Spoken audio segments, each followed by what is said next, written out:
A diatomic ideal gas is used in a Carnot engine, engine word आया मतलब efficiency आएगा, आगे देखते हैं।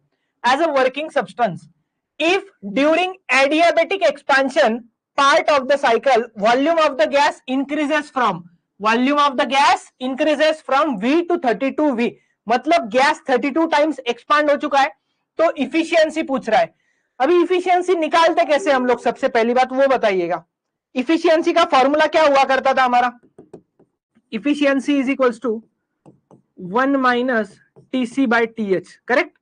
ये हमारा किसका फॉर्मूला था, इफिशियंसी का।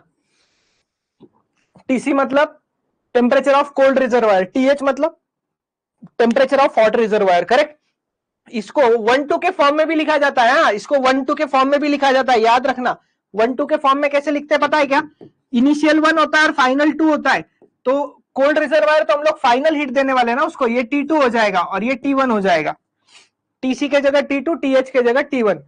अभी हमें इफिशियंसी फाइंड करने से मतलब है, बाकी चीजों से नहीं। तो इफिशियंसी के लिए हमें T2 भी चाहिए, T1 भी चाहिए, तो कैसे निकालेंगे, सबसे पहले वॉल्यूम दिया और टेम्परेचर चाहिए। एडियाबेटिक प्रोसेस में टेम्परेचर और वॉल्यूम का कोई रिलेशन है क्या, ठीक है, एडियाबेटिक प्रोसेस में टेम्परेचर और वॉल्यूम का कोई रिलेशन है क्या, जल्दी से बता दो, कल बताया हुआ था मैंने, रिवाइज करके आना था। T V raise to gamma minus 1 is equals to constant होता है, करेक्ट। तो यहां पे मैं लिखूंगा कैसे, यहां पे मैं लिखूंगा T1 V1 raise to gamma minus 1 is equals to T2 V2 raise to gamma minus 1।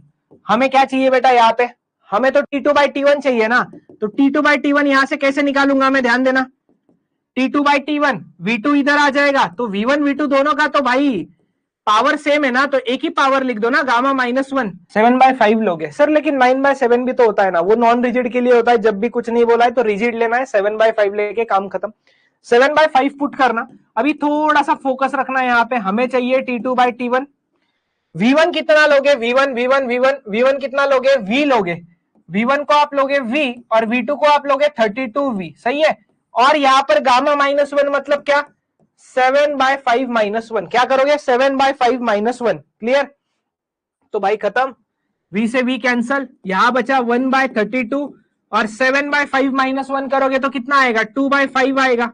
अच्छा, अभी ये 2/5 को क्या करे सर, 2/5 को 32 किसका फिफ्थ पावर है सर, 32 तो 2 का फिफ्थ पावर है ना, तो यहाँ पे बस 2 बचेगा, तो ये आपका मिलेगा 1/4।